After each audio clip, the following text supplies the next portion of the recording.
नमस्कार, मी दिनकर शिंदे. आपण पाहताय डीएच न्यूज. तुमचं मत माझं मत मध्ये आपलं स्वागत. मित्रांनो, महत्त्वाचा विषय मी आपल्या समोर घेऊन आलो आणि तो म्हणजे असा आहे की महाराष्ट्राचे उपमुख्यमंत्री आणि राष्ट्रवादी काँग्रेसचे राष्ट्रीय अध्यक्ष अजितदादा पवार यांचं काही दिवसांपूर्वी विमान अपघातामध्ये निधन झालं. आता अजितदादा पवारांचं विमान अपघातात निधन झालं की यामागे काही घातपात होता, हा प्रश्न अजूनही निरुत्तरीय आहे. अजितदादांचा अपघात नसून त्यांचं घातपाती निधन झालेलं आहे आणि त्यांची कोणीतरी हत्या केलेली आहे, अशाच पद्धतीचं वातावरण, चर्चा आणि प्रश्न हे समाज माध्यमांसमोर उपस्थित होत आहेत.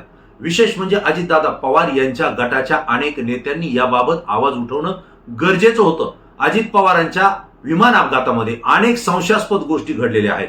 मग पायलट बदलणं असेल किंवा विमानाची वेळ असेल किंवा त्या ठिकाणी धुकं पसरलेलं असेल, विमानाला पटरीवर उतरण्यासाठी किंवा त्या प्लॅटफॉर्मवर उतरण्यासाठी त्या ठिकाणी संकेत मिळाले नसतील, अशा अनेक घटना, अनेक घडामोडी या ठिकाणी घडलेल्या आहेत आणि याबद्दल राष्ट्रवादी अजित पवार गटाच्या अनेक नेत्यांनी आवाज उठवणं गरजेचं होतं. परंतु तसं होताना दिसत नाही. मात्र या ठिकाणी दोन व्यक्ती, दोन आमदार हे मात्र अजितदादा पवारांना न्याय मिळावा यासाठी लढा देत आहेत.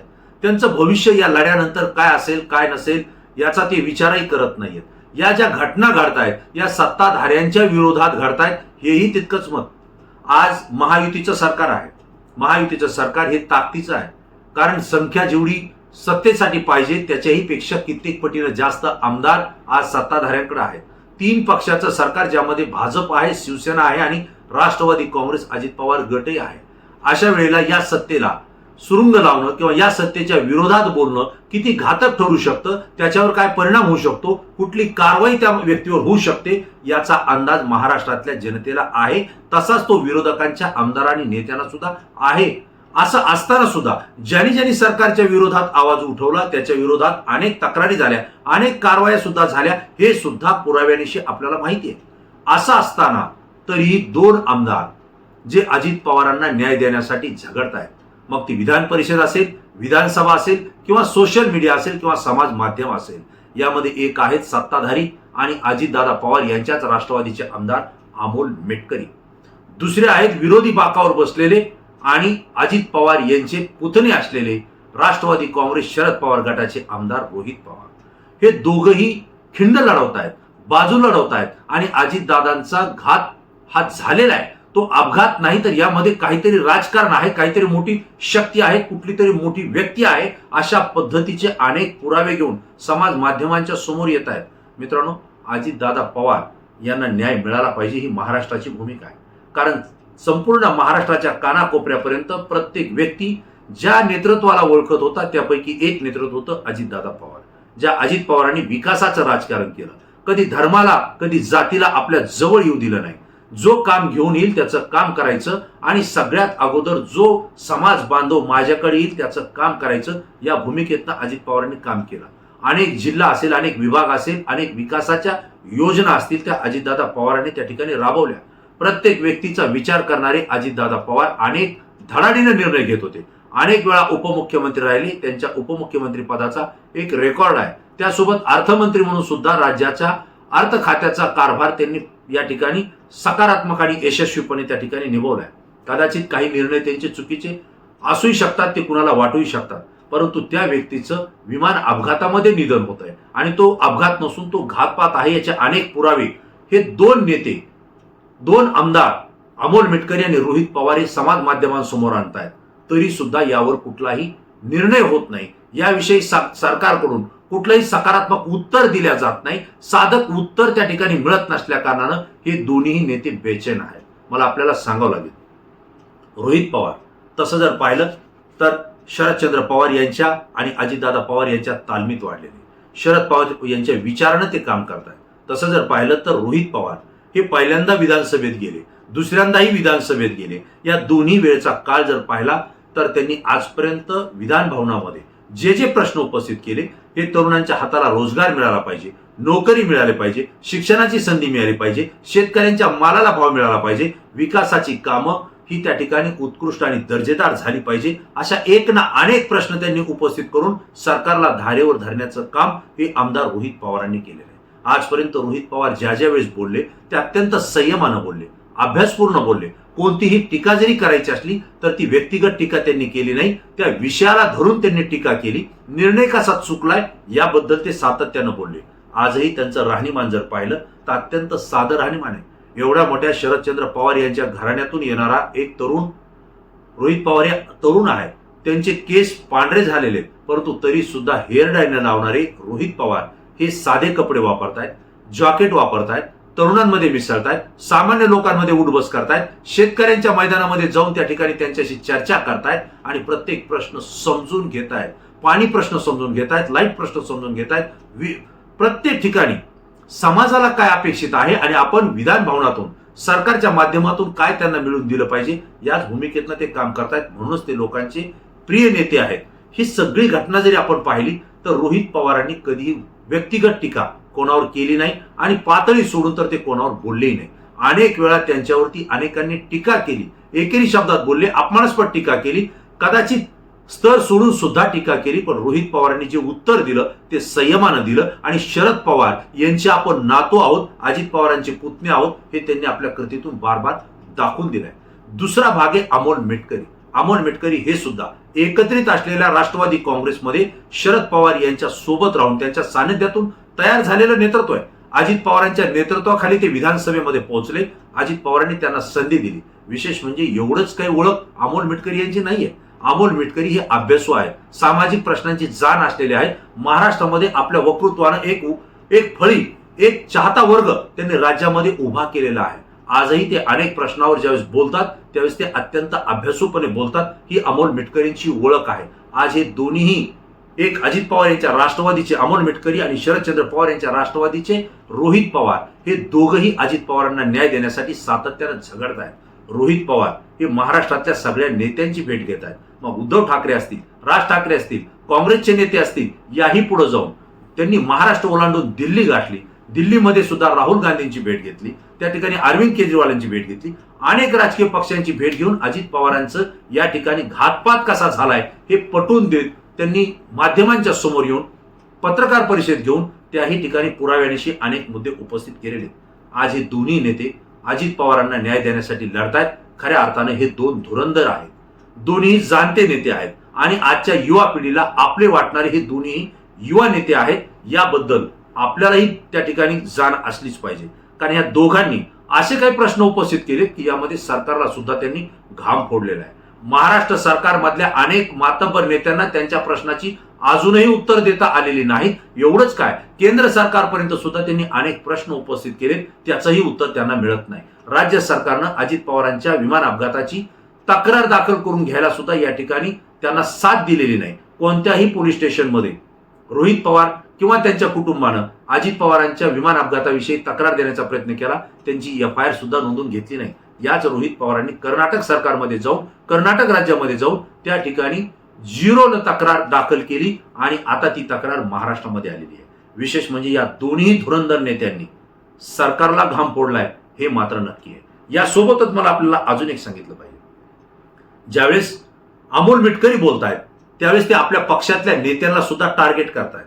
आपले वरिष्ठ नेते अजित पवारांविषयी बोलणं गरजेचं होतं, त्यांनी समोर येणं गरजेचं होतं आणि अजित पवारांच्या या विमान अपघाताची चौकशीसाठी त्या ठिकाणी पूर्ण ताकद लावणं गरजेचं होतं असं ते बोलून आपल्याच पक्षातले प्रदेशाध्यक्ष असतील, राष्ट्रीय कार्याध्यक्ष असतील किंवा जे काही ज्येष्ठ नेते असतील यांना सुद्धा ते टार्गेट करतायत. परंतु त्यांच्यावर अद्यापही कुठली कारवाई झालेली नाही. सुनेत्राताई पवार या राष्ट्रीय अध्यक्ष झाल्यात, राज्याच्या उपमुख्यमंत्री झाल्यात. त्यांच्याच पक्षात अमोल मिटकरी असताना अनेक प्रश्न असे उपस्थित करतात की स्वतःच्याच पक्षातले अनेक नेते अडचणीत येत आहेत. राज्य सरकार, ज्या सरकारमध्ये राष्ट्रवादी काँग्रेस अजित पवार गट आहे, त्याच सरकारमध्ये सुनेत्राताई पवार उपमुख्यमंत्री आहेत, ते सुद्धा सरकार अडचणीत येणारे प्रश्न अमोल मिटकरी उपस्थित करतायत, परंतु पक्ष त्यांच्यावर कारवाई करत नाहीये. एवढंच काय, ते जे बोलतायत त्याला थांबवण्याचा सुद्धा कोणी प्रयत्न करत नाहीये. विशेष सुनेत्राताई पवार यांनी विधानसभेमध्ये अमोल मिटकरी यांचं अजितदादांचे लाडके आमदार असा उल्लेख करून त्यांच्या पाठीवर कौतुकाची थाप मारली आहे. अनेक वेळा अमोल मिटकरींनी प्रश्न उपस्थित केले, सरकारलाही धारेवर धरलं, आपल्याही नेत्यांना धारेवर धरलं, मात्र सुनेत्राताई पवार यांनी मात्र मौन धरलेले आहे. अजूनही या विषयावर त्यांनी काहीही वक्तव्य केलेलं नाहीये. इथंच सगळं लक्षात येत आहे. दुसरा भाग, रोहित पवार हे आमदार आहेत शरद पवार यांच्या राष्ट्रवादी काँग्रेसचे. अनेक प्रश्न ते उपस्थित करतायत. केंद्र सरकारपासून राज्य सरकारपर्यंत, विमान कंपनीपासून ते विमान पायलट पर्यंत सगळ्यांना धारेवर धरतायत. पोलीस केस दाखल करतायत. अनेक प्रश्न उपस्थित करत असताना मात्र त्यांच्या पक्षाचे राष्ट्रीय अध्यक्ष शरदचंद्र पवार हे मात्र त्यांना थांबवत नाहीयेत. या विषयावर कुठली प्रतिक्रिया देत नाहीत. ते सुद्धा मौन पाळून आहेत. एकंदरीत काय तर रोहित पवार हे शरद पवारांना विचारल्याशिवाय आपल्या पक्षाची किंवा आपली भूमिका व्यक्त करू शकत नाही, हे संपूर्ण महाराष्ट्राला माहिती आहे. त्याच पद्धतीनं अमोल मिटकरी हे आपल्या पक्षाचे राष्ट्रीय अध्यक्ष सुनेत्राताई पवार यांचं मत घेतल्याशिवाय ते व्यक्त होऊ शकत नाही, कारण त्यांना तशी त्या ठिकाणी संधी दिल्या जाऊ शकत नाही, हेही त्यांना माहिती आहे. मग असं असताना सुनेत्राताई पवार आणि शरदचंद्र पवार हे दोन्हीही राष्ट्रवादी काँग्रेसचे राष्ट्रीय अध्यक्ष आहेत. हे दोघंही मौन मध्ये आहेत. दोघंही काही बोलत नाहीयेत. मित्रांनो, याचा अर्थ काय? आत्ताच एक नवीन पुन्हा आपल्याला एक ऐकायला मिळतंय, ते म्हणजे आमदार सुनील शेळके हे म्हणतायत की दोन्ही राष्ट्रवादीचं एकत्रीकरण व्हायला हरकत नाही आणि पुन्हा एकत्रीकरणाची चर्चा सुरू व्हायला सुद्धा काही हरकत नाही. आपल्याला आठवत असेल, अजितदादांच्या विमानाचा ज्यावेळेस अपघात झाला, त्यांचं निधन झालं, त्याच वेळेस शरदचंद्र पवार यांच्या राष्ट्रवादीचे सगळे ज्येष्ठ नेते, जयंत पाटलापासून ते शशिकांत शिंदेपर्यंत, राजेश टोपेपासून ते अमोल कोल्हेपर्यंत सगळ्यांनी सांगितलं की अजितदादांची आमची बैठक झालेली. या बैठकीमध्ये दोन्ही राष्ट्रवादी काँग्रेसचं विलिनीकरण करण्याचं ठरलं होतं आणि यामध्ये प्रदेशाध्यक्ष म्हणून अमोल कोल्हे यांना त्या ठिकाणी संधी द्यायची असाही निर्णय झाला होता. हे उघड ते सांगतायत. 14 बैठका झाल्या, 11 बैठका कुठं झाल्या हेही ते सांगतायत. परंतु याला मात्र अजित पवारांच्या राष्ट्रवादीचे प्रदेशाध्यक्ष सुनील तटकरे असतील किंवा राष्ट्रीय कार्याध्यक्ष प्रफुल्ल पटेल असतील किंवा त्यांच्या राज्यातले नेते छगन भुजबळ असतील, धनंजय मुंडे असतील, जे काही अजित पवारांच्या गटाचे वरिष्ठ नेते आहेत, यांनी मात्र त्याला विरोध दर्शवला. आमच्या समोर अशी काही चर्चाच झाली नाही. अजितदादांनी आम्हाला असं काही सांगितलंच नाही किंवा असं जर असतं तर आम्ही या बैठकीला उपस्थित राहिलो असतो. आम्हाला या बैठकीला कधी उपस्थित ठेवलं नाही, असं म्हणून दोन्ही राष्ट्रवादीच्या एकत्रीकरणाला आपला विरोध आहे हे त्यांनी सातत्यानं दर्शवलं. कदाचित त्यांची भूमिका भारतीय जनता पार्टीसोबत सत्तेत राहण्याची आहे, कारण त्यांच्यासमोर अनेक अडचणी आहेत. परंतु दुसरीकडे शरदचंद्र पवार यांची राष्ट्रवादी काँग्रेस मात्र भारतीय जनता पार्टीसोबत सत्तेत जाऊ शकत नाही, कारण त्यांची एक विचारसरणी आहे आणि त्या विचारसरणीसोबत ते महाविकास आघाडीच्या सोबत आहे. हे सगळ्या घडामोडी घडत असताना राष्ट्रवादीच्या एकीकरणाला विरोध झाल्यानंतर शरद पवार गटाचे सगळे नेते शांत झाले आणि आता राष्ट्रवादीच्या एकत्रीकरणाचा विषय आमच्यासाठी संपलेला आहे. विलिनीकरणाचा विषय सुद्धा आमच्यासाठी या ठिकाणी थांबलेला आहे, असं त्यांनी स्पष्ट केलंय. आणि आपल्यालाही माहिती आहे की गेल्या काही दिवसांपासून दोन्ही राष्ट्रवादीच्या विलिनीकरणाचा विषय हा स्टॉप झालेला आहे. परंतु आता मात्र एक घडामोड लक्षात येते. रोहित पवार, अमोल मिटकरी थेटपणे प्रफुल्ल पटेल, सुनील तटकरे यांच्या विषयी बोलतायत, त्यांच्याविषयी शंका निर्माण करतायत आणि राष्ट्रवादी काँग्रेस अजित पवारांचा आपल्या ताब्यात या दोघांना घ्यायचा होता, हे तर रोहित पवार थेट बोलतायत. प्रफुल्ल पटेल आणि सुनील तटकरे यांनी अनेक कारवाया अजित पवारांना त्रासदायक केलेल्या आहेत आणि पक्षामध्ये प्रफुल्ल पटेल यांचेच अधिकार चालतील असं पत्र निवडणूक आयोगाला दिलंय, असं सुद्धा रोहित पवारांनी स्पष्ट सांगितलंय. हे सगळं घडत असताना शरद पवार आणि सुनेत्राताई पवार हे मात्र शांत आहेत, बोलत नाहीयेत. त्यांनी मौन धारण केलेलं आहे आणि याच मौनामध्ये मोठं तुफान आहे, मोठं वादळ आहे. आणि याच वेळी आमदार सुनील शेळके हे ज्यावेळेस बोलताय की आता राष्ट्रवादीच्या विलिनीकरणाची चर्चा नव्यानं सुरू होऊ शकते. सुनेत्राताई पवार यांच्या नेतृत्वाखाली जर दोन्ही पक्ष एकत्र येत असतील तर निश्चितपणे सकारात्मक विचार करणं गरजेचं आहे. एकंदरीत दोन्ही राष्ट्रवादीच्या विलिनीकरणाच्या किंवा एकत्रीकरणाच्या जे संकेत आपल्याला मिळत आहेत ते अत्यंत मोठे संकेत आहेत. कारण राष्ट्रवादी अजित पवार गटाचे अनेक आमदार, अनेक नेते, अनेक पदाधिकारी हे शरद पवार यांच्या राष्ट्रवादीच्या संपर्कात आहेत, त्यांच्या नेत्यांच्या संपर्कात आहेत. हेही मला आपल्याला आवर्जून सांगितलं पाहिजे. जर अजित पवारांची राष्ट्रवादी शरद पवारांच्या राष्ट्रवादीसोबत एकत्र आले नाही तर अजित पवारांच्या राष्ट्रवादीचे पुन्हा 2 भाग होतील. एक भाग भारतीय जनता पार्टीसोबत कायम राहील किंवा तो विलिनीकरणामध्ये जाईल आणि दुसरा भाग जो आहे तो शरद पवार यांच्या राष्ट्रवादीसोबत विलिनीकरणामध्ये जाईल, हे मात्र निश्चित. म्हणून एकंदरीत दोन्ही राष्ट्रवादीसाठी आणि अजितदादांना न्याय देण्यासाठी जे 2 तरुण मातब्बर आणि मत्सुद्दीन जे दोन्ही युवा नेते लढतायत ते म्हणजे रोहित पवार आणि अमोल मिटकरी. हे पक्षासाठी खरोखर 2 धुरंधर युवा नेते आहेत, असं म्हटलं तरी काही वावगं ठरणार नाही. मित्रांनो, तुम्हाला काय वाटतंय? अमोल मिटकरी आणि रोहित पवार हे अजितदादांच्या न्यायासाठी आणि राष्ट्रवादीच्या एकत्रीकरणासाठी भूमिका घेतील का? हे 2 धुरंधर नेते म्हणून महाराष्ट्रामध्ये आपली वेगळी ओळख निर्माण करू शकतील का? आणि याच ठिकाणी दोन्ही राष्ट्रवादीच्या एकत्रीकरणासाठी हेच दोन नेते कारणीभूत ठरतील का? तुम्हाला काय वाटतंय? तुमचं मत तात्काळ द्या, कारण तुमची प्रतिक्रिया संपूर्ण महाराष्ट्रातून असते, ती अत्यंत अभ्यासू असते, पण आमच्यासाठी महत्वाची असते. मित्रांनो, डीएच न्यूजला सबस्क्राईब केलं नसेल तर आपण तात्काळ सबस्क्राईब करा, कारण तुमच्या कॉमेंट्स ज्या व्हिडिओच्या खाली येतात त्या खूप अभ्यासू असतात. ती प्रत्येक कॉमेंट्स आम्हाला विचार करायला लावलेली असते आणि तुमचा महाराष्ट्रामधून इतका भरभरून प्रतिसाद डीएच न्यूजला मिळतो, त्याबद्दल पुन्हा मी तुमच्या सगळ्यांची आभार मानतो आणि पुन्हा नवीन विषय नवीन मुद्दा घेऊन आपल्यासमोर येईल. तोपर्यंत धन्यवाद.